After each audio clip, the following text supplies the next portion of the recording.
Hello and welcome everybody. My name is Ernie Friend and the Executive Director of Flate. And on behalf of the entire Flate team, I want to welcome everybody for the second of four Cybersecurity for Manufacturing Technician Professional Developments.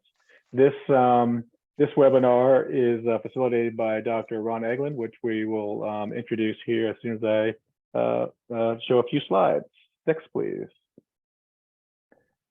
For those of you that don't know, and I'm sure there might be a few of you out there, hopefully there's fewer as time goes on, but you know, Flate does a lot of work throughout the state, and certainly has an impact nationally.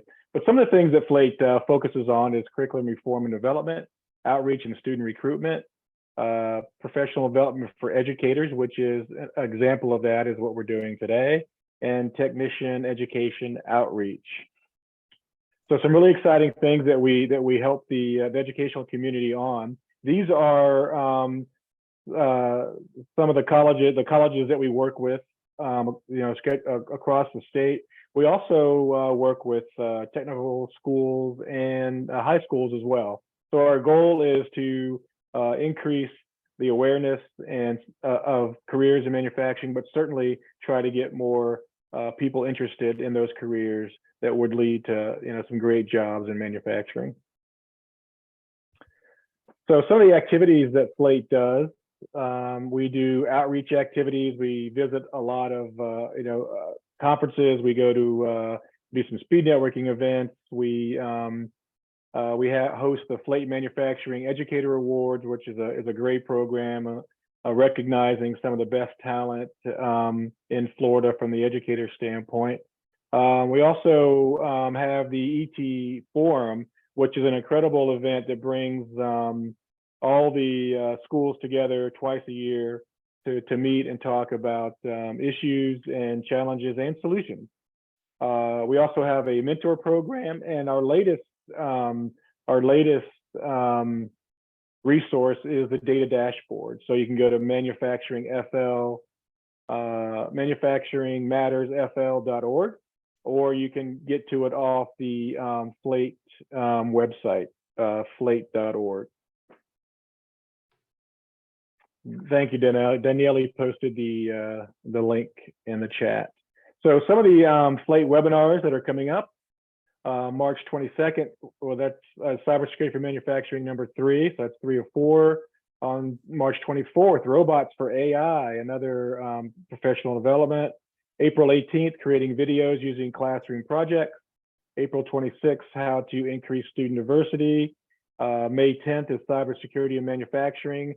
And then the last one is how to create a dual enrollment or early college program to increase recruitment, or to increase enrollment in your programs, but also give students an opportunity to complete a degree or a certificate before they complete high school. So that would be the last one. We'll get some information up there as soon as we can.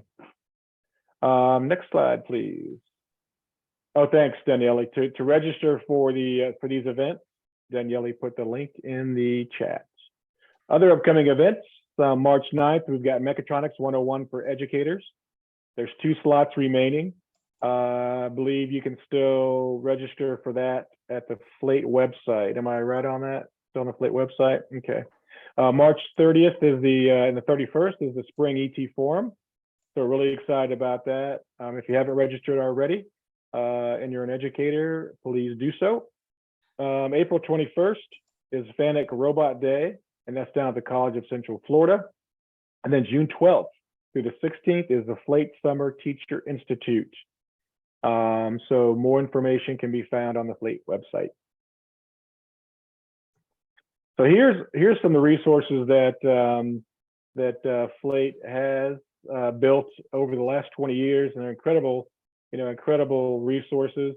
We got flate.org, madeinflorida.org, and the wiki, which has some really good resources that you can use in the classroom, is flate.bpwiki.com. In addition to that is the newsletter. You can see at the bottom there's a link for that. And again, I want to recommend you take a look at the dashboard. Okay, are there any questions for me? I'm going to hand it off to Ron here in a minute, but Are there any questions from the audience about Slate in general? Okay, hearing none. Again, this is the Slate team. So on behalf of the Slate team, we thank you for attending today. And I'm going to hand it off to, yeah, thanks, Denelli, more resources in the chat. I'm going to hand this off to Dr. Ron Eaglin, who is the Chair of Engineering and Information Technology at Daytona State College. And he's going to expand on what he talked about on the first professional development. Ron, it's all yours. All right, I'm going to go ahead and set up the share here. That's it. And what we're going to do today, this is one that's actually kind of fun. I think most people find this a bit interesting because I know a lot of people end up having questions about some of the different, what actually happens when you have these cyber events and what's the fallout, how did they occur, what happened during the event itself. So I'm going to take you through two of them. I think I got enough time to make it all the way through a couple of case studies. So I'm going to start right off the bat. Let's see if I can figure out how to get these slides to advance the right way. There we go. So the first one we're going to look at, which is the classic case study. Don't know how many people have actually studied this too much, but it's the Stuxnet attack, which there's so much to it that we can't cover in 30 minutes, all the background of the governments and how they're involved and develop these different types of tools to attack. And this is getting into the real case of behind the scenes government espionage. So first, what is Stuxnet? Stuxnet was a computer worm. Nobody's going to say who developed Stuxnet, but pretty good indication that it was some code that was taken and enhanced by the U.S. government to attack SCADA systems. And it already had that capability, but and a lot of times when you see these types of attacks, there are things that there's stuff that already exists out there that is then weaponized. So the Stuxnet attack, if you say that Stuxnet is actually the computer worm, but if you say the Stuxnet attack, we're really talking about that attack on the Iran's nuclear program, where it targeted the centrifuges that they were using to enrich uranium-238 to 235. So we'll work our way through that entire thing. First is, if you got questions, let me know, by the way. Or throw them in the chat, and I'll keep an eye on the chat and go that way. So first, what's a computer worm? Worms, there's all sorts of ways to attack a computer, but a computer worm is essentially something that if you get it on your machine, what it will do is it will try to replicate itself and then spread to other machines. So if you've got machines on a network and you get a worm into one of the machines, you can end up getting them in a lot of different machines. And they're not necessarily homogeneous. They can be written to spread from one machine to another type of machine. And they can go after specific targets. Like and say, okay, we know that if this machine is hooked to your phone, we want to get to your phone, let's do it through the computer. Now, a little bit, I'm a nuclear engineer. So I actually have a background in nuclear engineering. And the process of uranium enrichment, this was the target of this worm. So to make weaponized uranium, you need to make uranium-235. And the process is an enrichment process to go from uranium-238 to 235. You convert it to uranium hexafluoride, which is a gas. It's a lot easier to separate different levels of uranium as a gas. Your really two methods are looking at it if you're going to use a centrifuge process is as a liquid or a gas. And the point here was to prevent the worm was meant to attack the gas centrifuges to destroy the ability to do this level of enrichment. Now, enrichment is also used to make civilian reactors. The amount of uranium-235 or the enrichment level of uranium-235 to create a bomb is much higher level of enrichment. Like there's a greater percentage of uranium-235 to uranium-238 in a bomb than there would be in a typical reactor. So this was the target. Stuxnet itself, this is a piece of malicious code that is designed to target PLCs by propagating through Microsoft Windows connected PCs.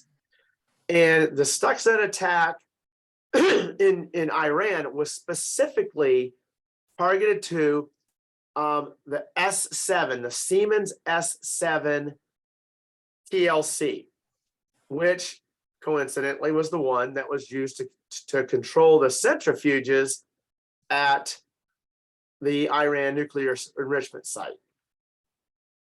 So where did Stuxnet come from?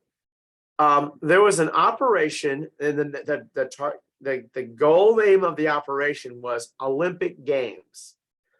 Now, you can get into the weeds of Olympic Games. Part of the entire operation was the specific creation of this worm that was designed to somehow get onto a Windows machine and through the network on the Windows machine, make its way over to the Siemens controllers and basically take control of those with a whole lot of things that it did. There's a lot more to the operation. And if you really like to look at government espionage, there was how do you get the original worm onto a computer inside a highly secured Iranian enrichment site. And there were other things that were going on at the time. We're not going to really get into those, but it is some really interesting tradecraft of espionage. So, and there were people disappearing. There were deaths involved. It could make a good movie. So, how did the virus get to that first computer? Well, it was a thumb drive. Now, this is where the Israelis came in handy. They were credited. Remember, this is all. There's none of this is out there in published documents saying, "Here it is." 50 years from now, well, it'll be more less than 50 since this happened a little while back. But if these documents ever get declassified, there'll likely be a lot more information about how that first thumb drive made it into the facility, got connected to a machine, and then infected the machine. But the bottom line of that story is if you pick up a thumb drive on the street, don't just go throw it onto your machine to see what might possibly be on it, because it could contain a virus that's targeted, it's specifically designed to target your uranium enrichment gas centrifuges. So what happened? Somehow that thumb drive made it into the facility, plugged into a machine, and that the Stuxnet worm did install itself onto the computer. Now, here's the thing about propagating inside the network. Just getting it onto one machine is not sufficient, because that could have just been a machine that didn't have a way to get to those centrifuges. Inside of that worm, it was able to exploit 4 O days. We call them 0 days or O days. An O day is a documented flaw in the security of Windows. And it was so what Stuxnet did is, as soon as it got onto one machine, it would make 3 copies of itself and start looking through the network, trying to find machines to propagate to that had this specific 0-day flaw in its security. Now, here's the thing about this. This worm had 4 different methods of getting itself to another location. O-day flaws are expensive. You can buy them on the black market, on the dark web.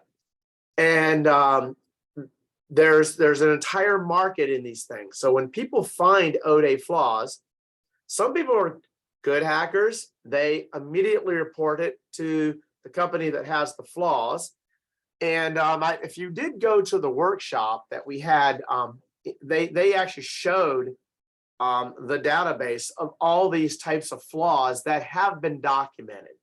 and every type of machine and every type of location. But this good old Stuxnet got itself onto one machine, made 3 copies of itself, and then those 3 copies started looking how they're going to get to other machines in the network by exploiting the ODay flaws into those other locations. Now, what I want to make sure is I haven't really lost, I'm kind of hoping I haven't lost anybody here. I'm trying to keep this as non-technical as possible. I have to get into some technical. So, if you're like, wait, can you go back over that? Let me know, because I will try to. I can explain it in more depth if I need to, but I'm kind of hoping, hey, you get this. Somehow, a thumb drive made it to somebody that was working in the Iranian nuclear plant. It contained a virus. They put it in their computer hard drive. It installed this very highly sophisticated worm onto the machine that is now making copies and propagating itself through the network. So a little bit about the ODay. I wanted to at least make sure you kind of, because these things, I know they seem very esoteric to the outside, but these concepts like ODay flaws and worms like that, they're in everyday life. They're there. You people run into these things. So if you were to go to the dark web and you wanted to find an ODay exploit, well, they run up to $2.5 million per ODay to purchase these, and it's a very, I was to say it's a very black market type of thing. So this ODay, the eventual target for this worm through the network was this Symantec S7 1500. That's the actual. You're looking at the actual PLC that was targeted, and these PLCs were being used to control the gas centrifuges. The interesting thing about this is these aren't allowed to be sold in Iran. They're not allowed to be sold to Iran. They were underneath sanctions where they weren't supposed to have access to these.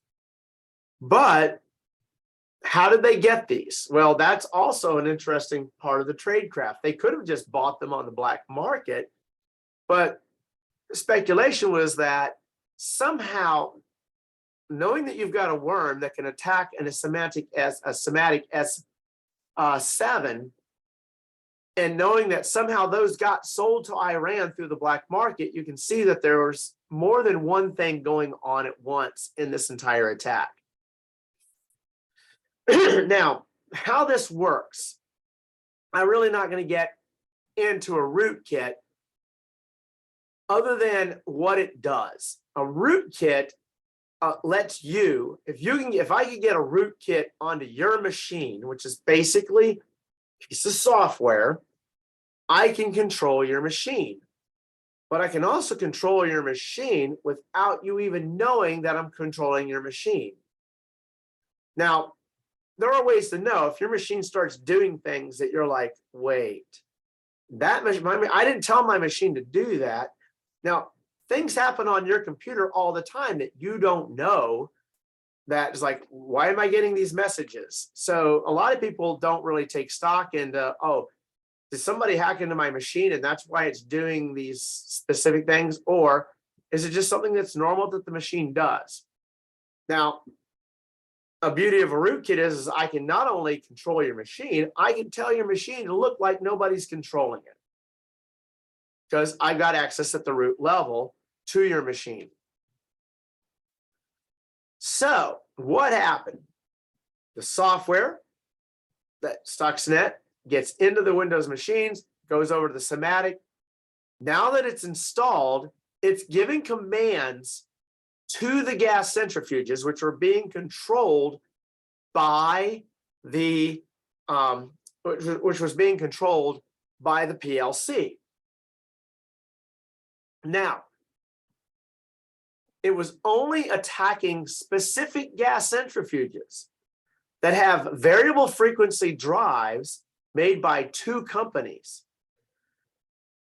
And it only attacks the ones that were spinning in a specific frequency range. So a gas centrifuge is essentially spinning a gas up, trying to get the heavier gases to the outside and the lighter gases to the inside, because the heavier gases contain more uranium-238 and the lighter gases contain more uranium-235, which the whole point is to separate out the uranium-235 from the uranium-238. And what you do is you go through one process, you get as much of the enriched uranium out of one, then you do it again, then you do it again. Now, what it was doing was it was changing the rotations of these centrifuges to 1410, then to 2, then to 1064. It was basically speeding them up, slowing them down, and then speeding them back up. Amazingly enough, at the frequencies that were most likely to cause damage to the gas centrifuges. So, used an ODE to get in there, and those are the steps. It's just like a review. That's the infection to get those S7s. And it looks like in the end, this is the actual site of the attack, is that it was able to cause the partial destruction of about 1,000 centrifuges. There were 5,000 in operation at Natanz, but it really was a crippling effect on the actual process of making the uranium-235.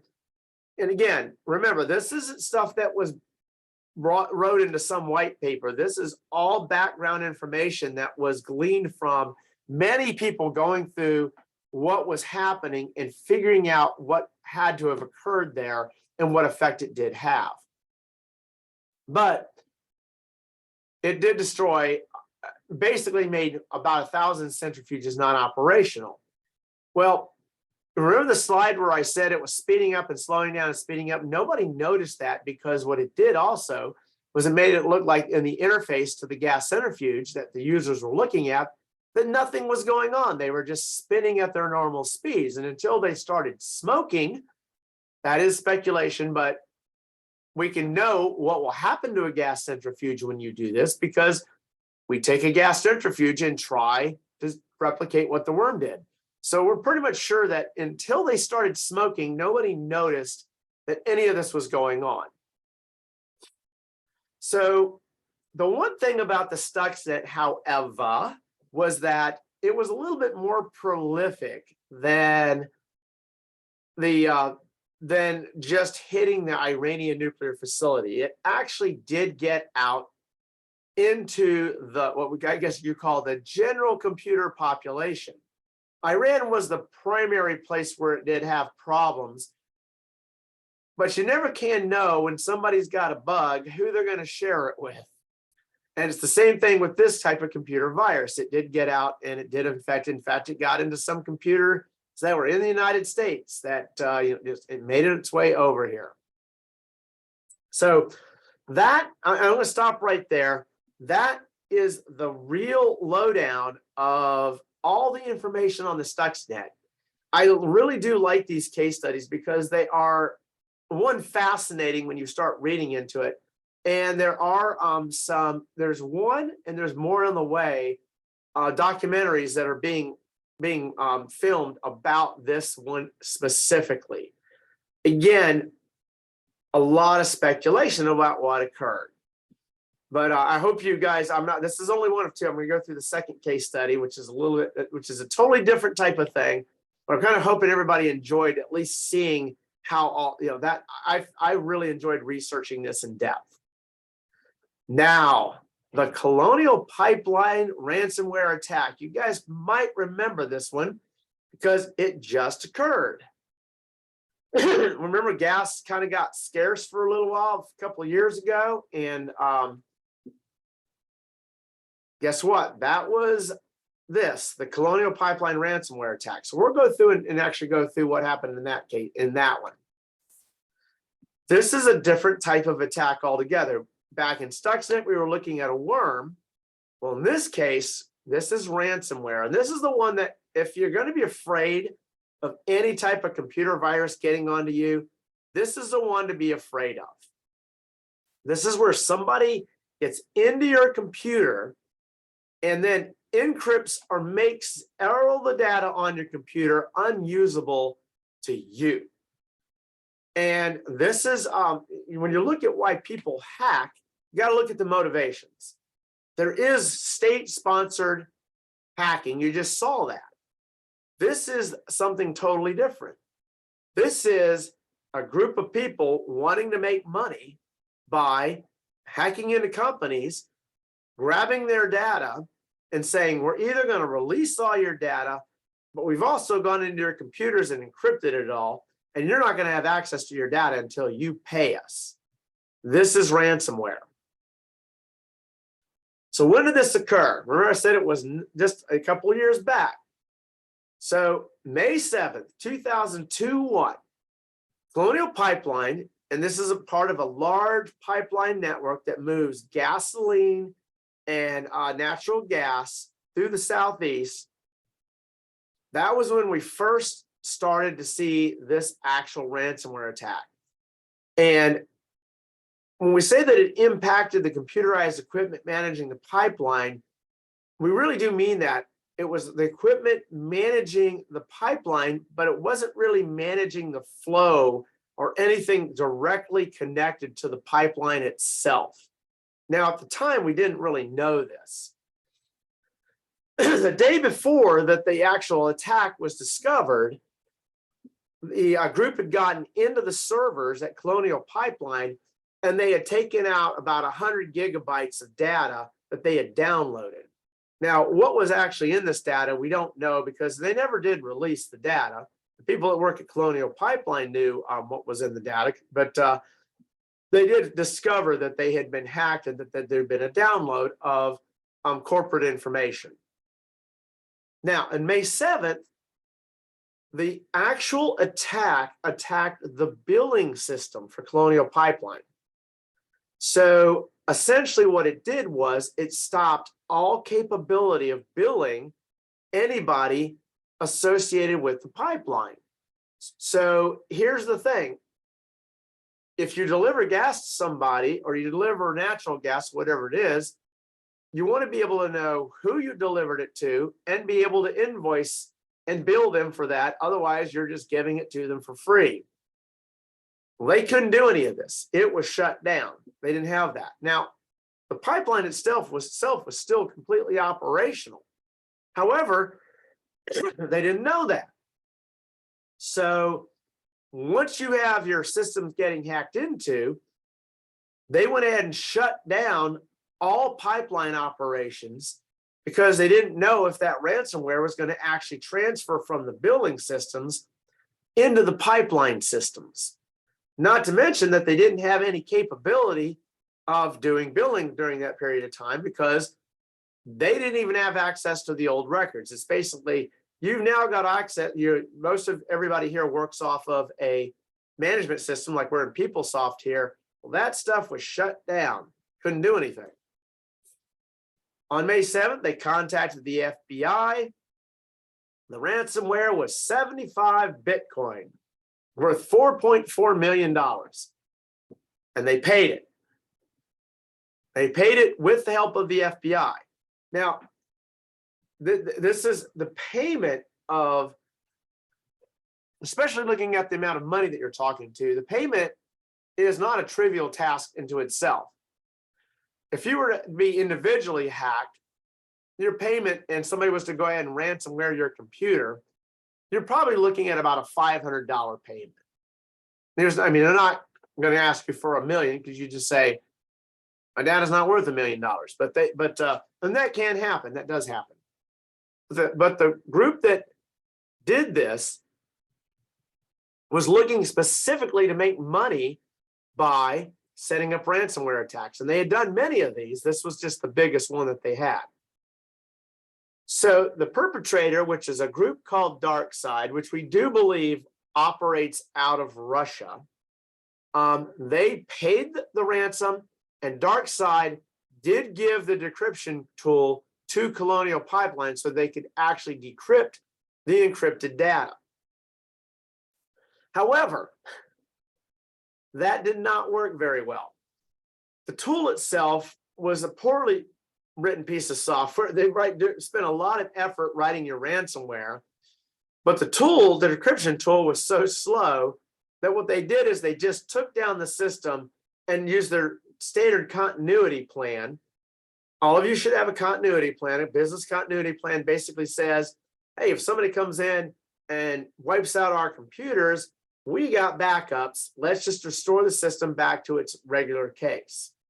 And that's what they ended up doing because the tool didn't work very fast. So they paid the 4.4 million in 75 Bitcoin, realized that in the end, the tool wasn't very useful for them to do what they needed to do. And they had a continuity plan. Now, there is some speculation, and you might want to think about this. If you knew that you could restore back, and you could restore back to where the point was because you had a regular backup going on, why pay the money in the first place? Well, the FBI was involved in that payment there, and it would have been worth the $4.4 million for the FBI to know where that money was going, because even though you can say Bitcoin is essentially untraceable, the reality is nothing is essentially untraceable. And in the end, the FBI did get back a good chunk of that money, or at least a good bit of that Bitcoin. But by Sunday, with the pipelines being shut down since Friday, they did announce that they were going to get pipeline operation back by the end of the week. This is the part that you guys might remember, because this actually, we did see gas shortages there. I saw gas stations that didn't have it, because what happens as soon as you start losing gasoline, or you start having a flow interruption to gasoline, you've got price increases. Now, remember, Florida, we got a gouging law that prevents it from going too bad, but people start panic buying. And at any given point in time, we've typically got 3 days worth of gasoline. It's a system that replenishes itself on a regular basis, but we've got 3 days worth of gasoline to keep things going. We kind of know that because they tell us that through the hurricanes that occur and might disrupt gasoline flow to the gas stations. Meanwhile, this is during that entire period of time. You notice that May 9th, now we're May 12th, we actually got an executive order. So this became big news. So essentially looking at the software security standards and making sure that we actually had the ability to deal with this for improved incident response cyber safety review board. This is when cybersecurity really became a big deal, because we now know that they can get into our systems, and even through this backside channel of disrupting the ability to bill, shut off gas flow capability to the southeast. By June 7th, we had operations back up. By basically the end of the week, gasoline flow had returned to normal. We were back in operation. Colonial Pipeline was back in operation. They were out 4.4 million, but by June 7th, now this is good old Bitcoin. You notice that they had 75 Bitcoin, and the Department of Justice recovered 63.7 of it.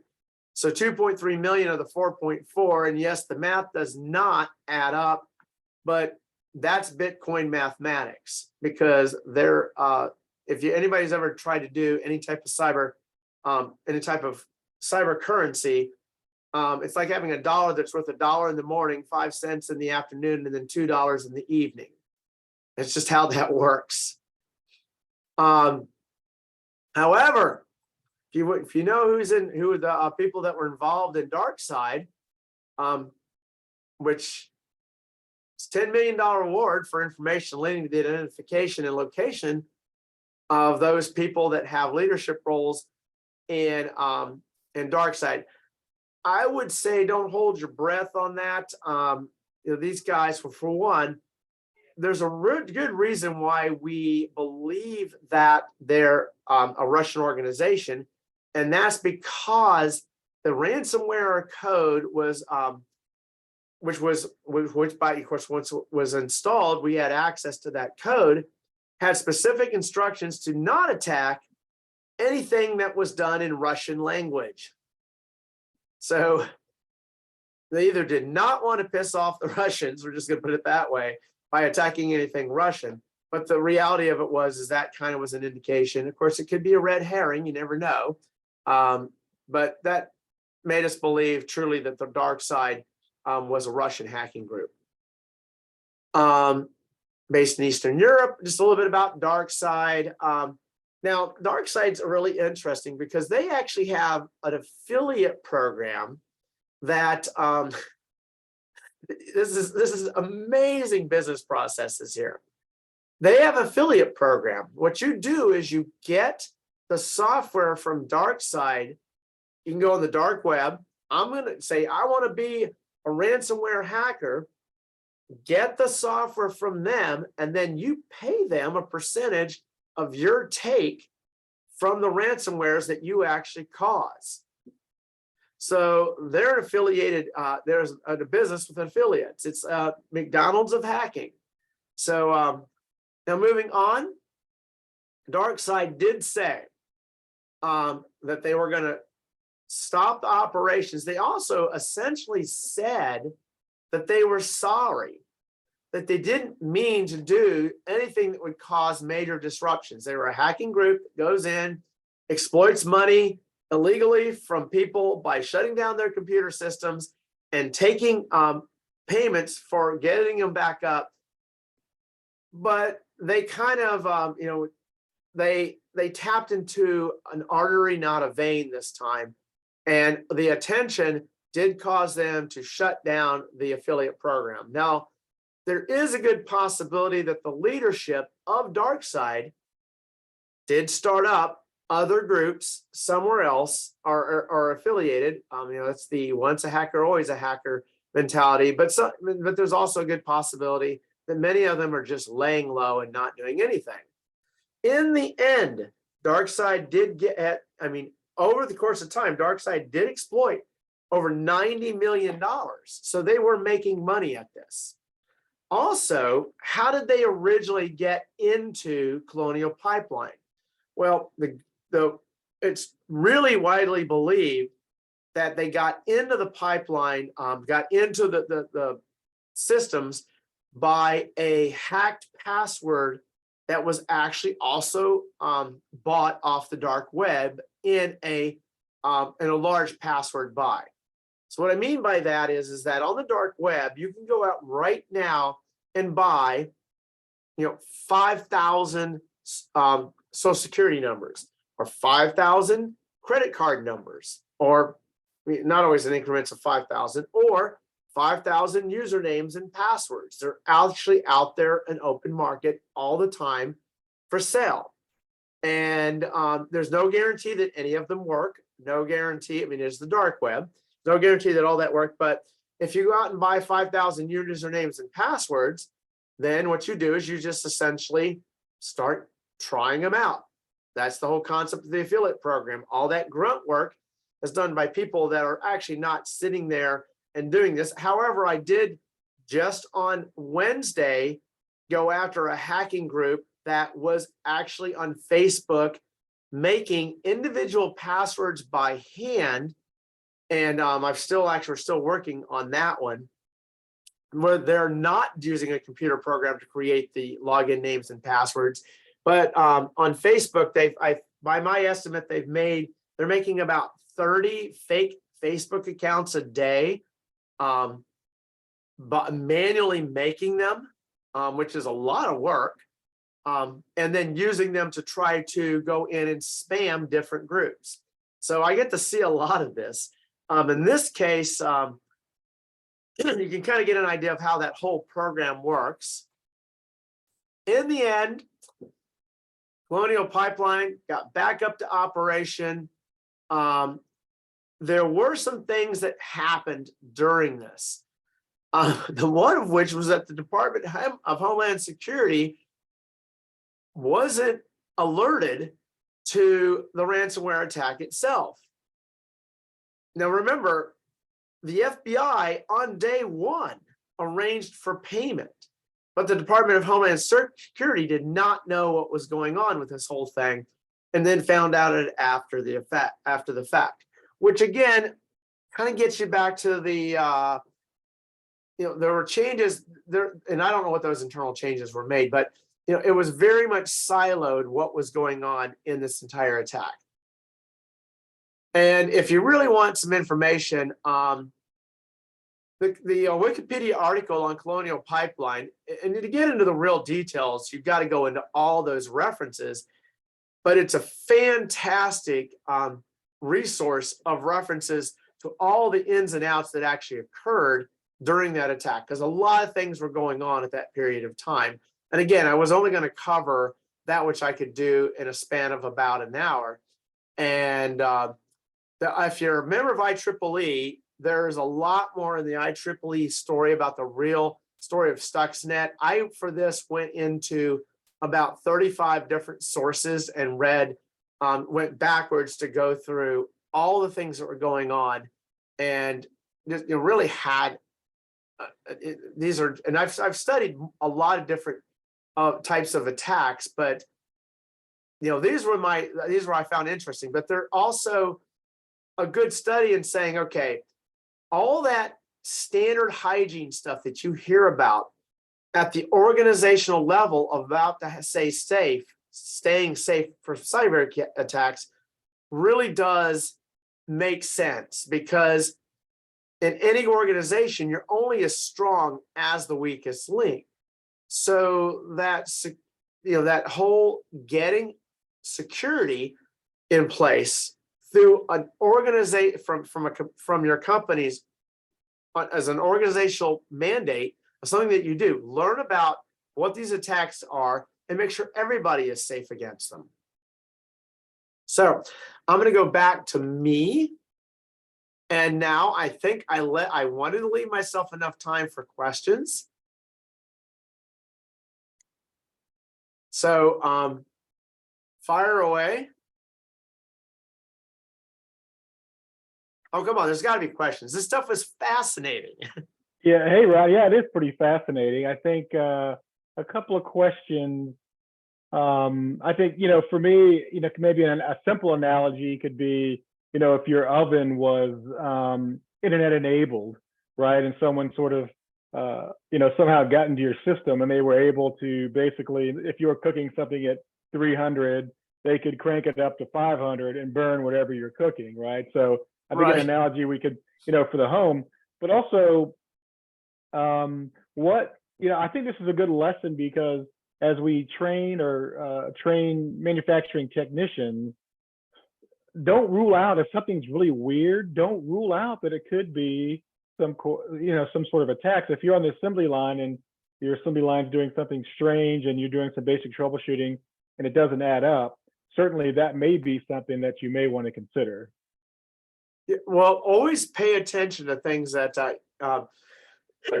yeah, and I think a lot of things are IoT, Internet of Things, all connected, and that's a great convenience. If you see odd behavior, it is many times worthwhile to at least get to it, even if it's not a hacker, it's something going on. There's something if there's a flaw in the system, it can be just as damaging as a hacker can be. The one big message, though, that comes out of this is that, like here at DSC, we're required to go through almost monthly a mandated training about the latest types of the hacks that are occurring. And I'm going to be doing a workshop, which I may repurpose my workshop for the wisdom and senior education for this group, because it's about wisdom and senior education is something we do here. They meet every week, and it's about 150 seniors, and they have speakers that are interesting topics, but also relevant to them. My topic for them, which I'll be doing next week, is how not to get hacked, with lots of examples of hacking attempts. These are the ways that they're going to try to get to you. Because right now, it's really hard to just hack straight into a system. That's a very difficult thing to do. You kind of need to know the password, or you need somebody who's just going to go ahead and not change the password. Your password 1234 is not a good password. It's just not, or 1234 is also not a good password. I'm amazed at how many people, though, are still actually using the default password that comes with systems. Now, if you don't really care that somebody's going to get into your system, that's one thing, but realize that everything is connected. So the system that you're not protecting might very well connect to a system that you do wish to protect. I know that most people really would be upset if they lost what was on these. And most of these systems are very minimally protected. You know, a 4-digit code, which does get a good level of protection, by the way. At least it's something, but minimally protected, I mean, as in no protection whatsoever on their phone, where it's really not that difficult to set up an easy, just a simple biometric, give it a face recognition or a thumbprint. It isn't that much more loss of convenience to go that route. But then realize again that your phone is also connected to a lot of other things in many cases.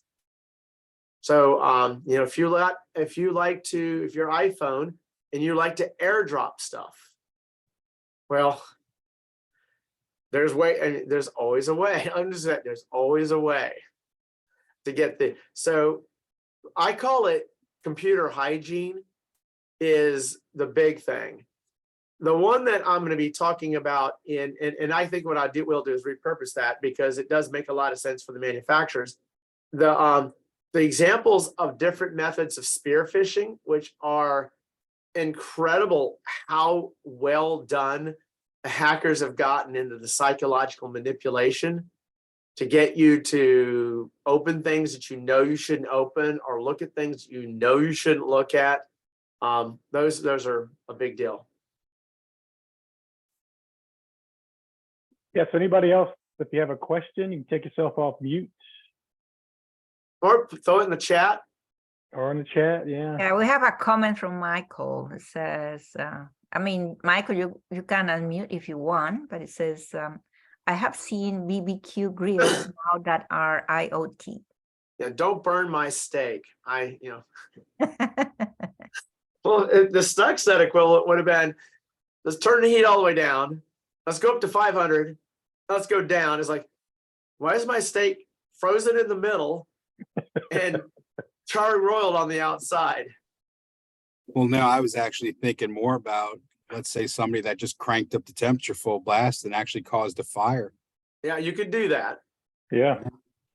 And I was just going back because when you were talking about ovens a minute ago, same thing.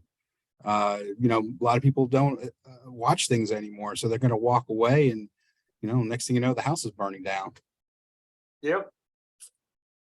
Well, when we put this together with now some of these systems are now moving to essentially AI-based control systems, which you'll be seeing soon.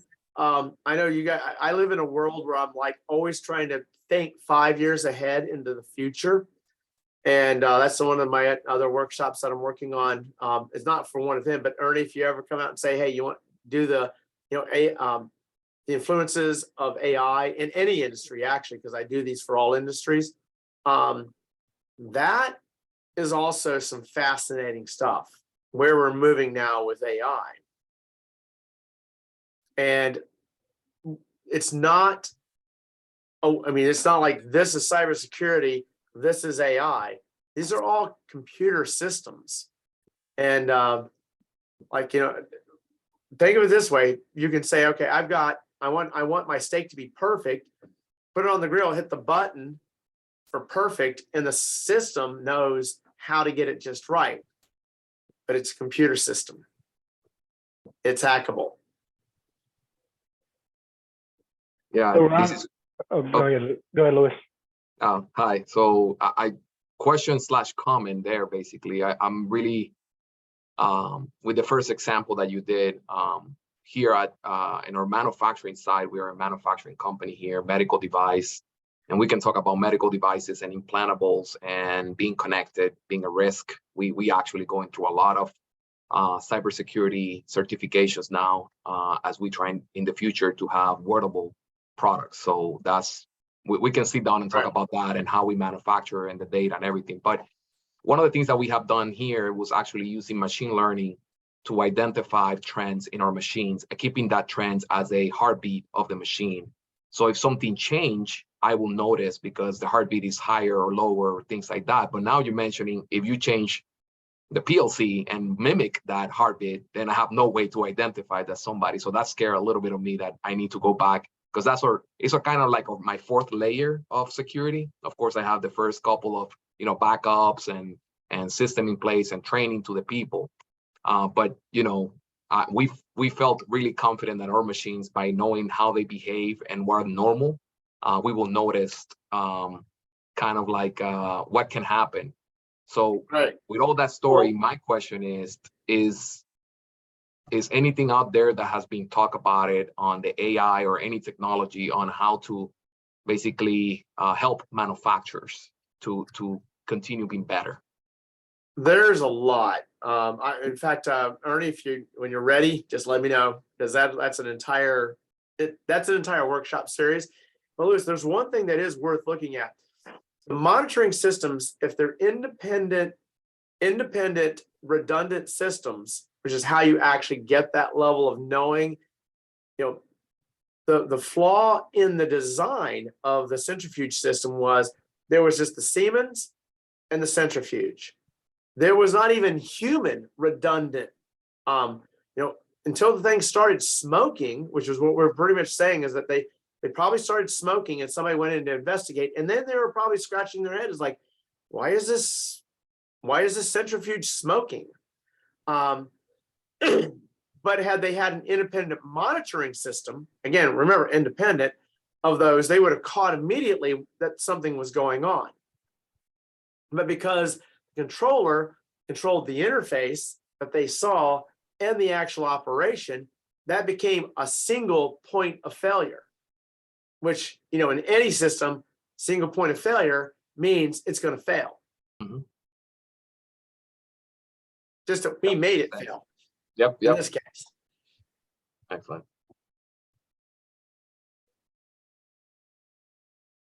So I think everybody here would be familiar with the concept of ensuring that you've got both redundant systems, but also independent redundant systems. A non-independent redundant system is not redundant. Yeah, good point, Ron. And just for those on the call, Luis, thanks again. This particular professional development series we're doing now was a recommendation from Luis and some others, but certainly he wanted for us to create this. So if you have some ideas on future ones, it sounds like, Ron, you've got an idea for future ones. If you have some ideas for future professional developments, we've got some money budgeted for next year. So next year for us starts in July. If you have some ideas on some other topics that you'd like to see, you can post them in chat or email us. We're probably going to ask at the ET forum for some feedback, and then we'll look at some of those for for after July, another round of 6 professional developments. And I love doing them. I mean, it's the world that I live in. It's and I do enjoy sharing that world every now and then. So that usually when I do the AI workshops, everybody leaves there terrified. So like now you got a new boogeyman to worry about. But the reality is it's not that scary, because I know. I mean, when you really know how these things work, they're not understanding is less frightening.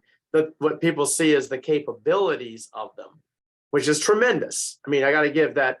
Many of these AI systems, especially when you've put that much effort into building an AI system like some of the ones that are being built right now, they've got some incredible capability. But we also know where that capability comes from, how you make these things. Why don't we give our audience, if there's any last questions anybody has, please throw them in the chat or take yourself off mute and you can ask Ron directly. Yeah, and I hope you enjoyed this one. This is the one I really love going through case studies. They're just fun. Yeah, it is interesting. I'll wait a second. Let's see. Any takers on the question? No. Okay. Yeah, this is very interesting, and it definitely applies to all the work that our educators are doing, training people. Certainly, it's important to understand that not everything that happens on the plant floor is just something locally. It could be something that's being affected, remotely, and maybe not even a hack. It just could be something that's coming in remotely that isn't what you predicted. But again, from the Flate, from all the entire Flate team, we want to thank Ron and everybody on the call for attending. I don't know, Ron, I'll give you the last couple of minutes. I don't know if you want to talk about your next, the part 3 of 4. And then I think part 4, you were actually going to talk about ways you could incorporate some of this into the existing ET degree without taking up a whole class. So I don't know if you want to do a little commercial for your next 2, and then we can wrap it up. Well, part 3 will be how to stay safe. That'll be the, what does this actually practically mean? If I was going to hack you, and I'll probably give you a lot of that. If I was going to hack, how would I do it? How would I go about it? Because it's good to understand how the people are actually getting it. And I've worked as an ethical hacker. And, if an ethical hacker is somebody that's hired by a company to break into their systems. And I will truthfully say I don't think I could find a system I couldn't get into. By some means, I will figure out a way to get in. So there's people out there that have got that capability. But the reality is most of the people who are doing that type of work are they are ethical hackers. The bad guys, for the most part, they're smart, but they're not that tenacious. They're going to move on if something is hardened. To eat, it's always go for the low-hanging fruit. But you're going to see that in the next workshop. And then in the final one, what I'll do is I'm going to tie all of it together. What do you need to do? What kind of plans do you need to have in place to be a safe operation and then not have to sweat this all the time? Because you don't need to be worrying about being hacked. You just need to know I'm reasonably safe. You're safe enough that hacker is going to move on to the next company who isn't. That's true. Low-hanging fruit, right? Make it easy. They really do. They go for the low-hanging fruit. If your objective to make money if your objective, which most hackers' objective is to make money at it, if it's going to cost you $100 to earn 50, you're not going to do it. Good point. All right, Ron. Well, thanks for everybody for attending. Again, thanks, Ron, for presenting, and we'll talk to you all soon. Right. Thank Thanks. you, everyone. Bye. Thank